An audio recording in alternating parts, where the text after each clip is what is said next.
आता या कोल्हापूरच्या घटनेमध्ये एका कार्यक्रमादरम्यान सुमन सरगर व पठाण यांची ओळख झाली होती। या ओळखीचे रूपांतर प्रेमात झाले। याचाच फायदा घेऊन सुमनने 7 लाख रुपये घेतल्याचं सांगण्यात येत आहे। सुमन ही उसगाव मूळ जत जिल्हा सांगली या गावची ती होती। सुमनचे त्या महिलेचे नाव सुमन होतं। हे हॉटेल कोल्हापूर सांगली महामार्गावर आहे। यातील संशयित आदम गौस पठाण याला हातकंगले पोलिसांनी ताब्यात घेतलेलं आहे। याबाबत असं सांगितलं की पोलिसांनी सायंकाळी आदमगौस पठाण सुमन सरगर हिच्यासोबत लॉजिंगमध्ये आला होता। त्यांचे प्रेम प्रकरण होते, त्यामुळे त्यांच्यात वारंवार पैशाची देवाणघेवाण व्हायची। पठाणने वारंवार मागणी करून सुमन सरगर ही रक्कम परत देत नाही हे लक्षात येताच पठाणने लॉजवर भेटण्यासाठी बोलवले। तिथे डोक्यात हातोडींचे 3 घाव घालून तिची निर्गुण हत्या केली। हत्या करताच पठाण यानेही चिठ्ठी लिहून विषारी औषध हे आत्महत्या करण्यास प्रयत्न केला। मात्र हॉटेलमध्ये असणाऱ्या कर्मचाऱ्यांच्या लक्षात ही बाब येताच त्यांनी आत्महत्येची घटना रोखत पोलिसांना माहिती दिली। एका कार्यक्रमादरम्यान सुमन सरगर व पठाण यांची ओळख झाली होती।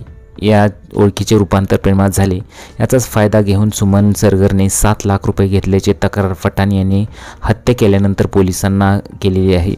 ही रक्कम परत देणे शक्य नसल्याचे पठाण याच्या लक्षात आल्यानंतर त्यांनी सुमन सरगर हिचा काटा काढण्याच्या हेतूने तिला अतिग्रे येथील सागरिका लॉजवर घेऊन आला। तिथे सरगरच्या डोक्यामध्ये हातोडीचे घाव घालून तिची निर्गुण हत्या केली। यामध्ये तिचा जागीच मृत्यू झाला। हॉटेल सागरिका समोर गर्दी झाली होती। तसेच जयसिंगपूर विभागाच्या पोलीस अधीक्षक रोहिणी सोळंके व हातकंगले पोलीस ठाण्याचे पोलीस उपनिरीक्षक तसेच निरीक्षक शरद मेमाने यांनी सहकाऱ्यांसह तातडीने धाव घेतली। दरम्यान जमावाला काबू करत घडलेल्या सर्व घटनांचा आढावा घेऊन रात्री उशीरपर्यंत याबाबत नोंद करण्याचे काम सुरू होते। दरम्यान पठाणने काही वर्षापूर्वी पहिल्या पत्नीचाही खून केल्याची घटना समोर आली।